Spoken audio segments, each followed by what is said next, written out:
I remember sitting down in a conference room and watching this purple and blue FPS game on console and scratching my head and saying, was this really going to be it? Was this going to be the thing that defined Xbox? And obviously 10 years later it proves that that was the kind of the seminal moment for us, the beginning of Halo as an Xbox game. Not only did Halo 1 bring the FPS to the console, it also brought story. Cortana. I've spent the last 12 hours cooped up. The combination really established sort of a new genre, if you will, of FPS console story expectation. Halo did a lot of really conventional storytelling through cinematics and cool voice acting and great music, obviously. But I think some of the storytelling that happens in Halo that's most inspiring to me is the storytelling that happens through the environment and the sandbox. While you were hit with all this great fiction that you could really kind of delve into and try to understand more about, at the same time you could just pick it up and play. All of that kind of came together to make a game that had not necessarily was completely different than what previous shooters had done, but got all of its individual formulas so excellently perfect. You had this incredible first-person shooter experience that I don't think anyone had ever even come close to before it. Halo was the beginning of me playing console games with my friends, and that's still how I always think about it.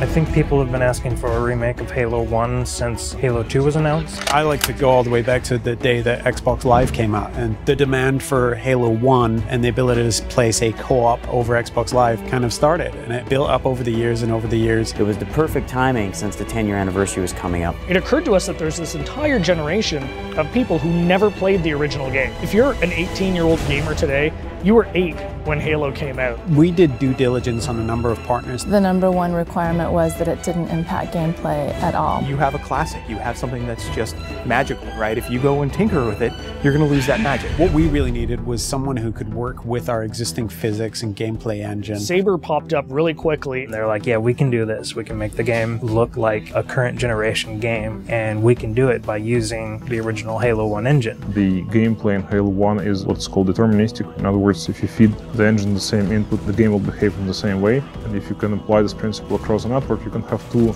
game worlds completely in sync. So rather than simulate Halo's original gameplay or Halo's original physics, we're able to actually use them completely. So the car is nice and shiny, but the engine is fairly old, but so we had to make sure that it all kind of fits together. And then we had to speed up the engine to make sure it works in today's world.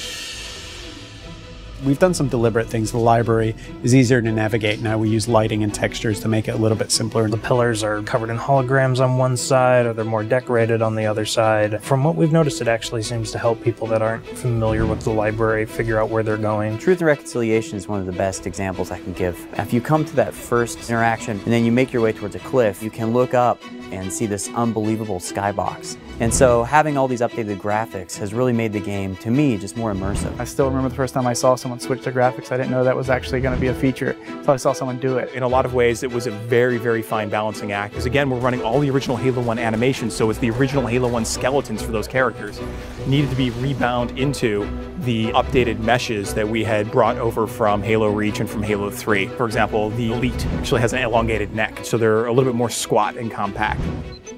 Cracking the case in 30 seconds.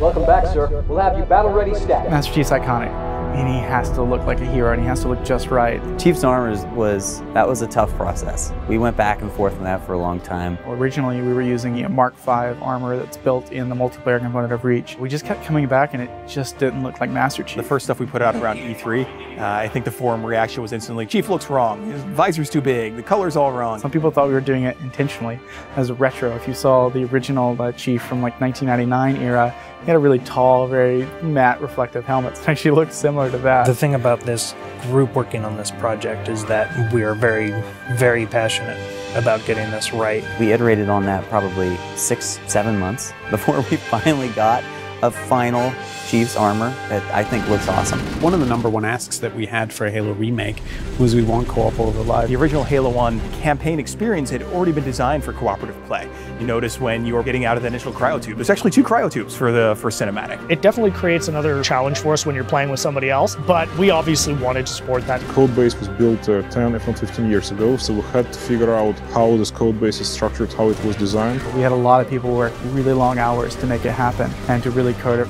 ultimately from scratch. It's pretty seamless, so you'll go into the campaign lobby, and there you'll see your friends who are online playing the game. You fire off an invite to a friend, and they'll be able to join you, allowing you to play what was originally a split-screen cooperative campaign experience, now across live. Skull On. Classically, skulls in Halo tend to affect behavior, which means the AI needs to support those behavioral changes. How do we create something that alters gameplay? Well, one of our fundamental tenets is keeping gameplay the same. Skulls are one of the tools we're giving the player that if they do want to change their gameplay experience a little bit, they can do it. The benefit to this is that most of these skulls are brand new. You've never seen them before, you never played them. Like Malfunction, where random HUD elements disappear whenever you respawn. Boom is a skull that increases the radius of explosions, making explosions more dangerous both for the Covenant and for the player. That in combination with something like Grunt Funeral means that you become very afraid of grunts.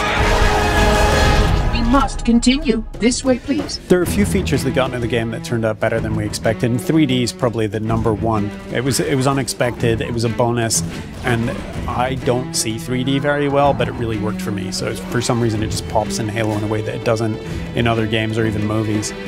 Yeah, I'd say the feature that surprised me the most was Connect. So we've got a number of voice commands throughout the course of the game. Things like grenade, reload. At a point during the game when you're playing, you can say analyze, and this mode comes up where you can almost capture items. So you move your cursor over, say, an elite or a grunt, and in the library, you can go in there and see the things you've captured, move the model around in 3D, and it gives you a bit of a breakdown and explanation of what those characters are.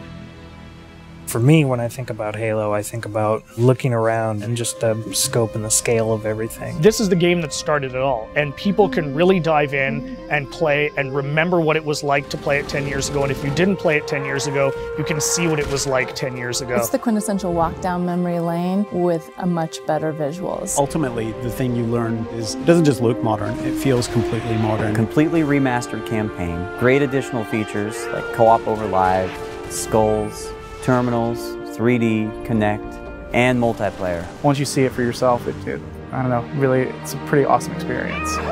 There's a lot of stuff in there for $40. We're actually really excited about the fact that there's so much there, and it's a real smorgasbord of stuff for people who enjoy Halo. One of the best values that you'll find this holiday season by far.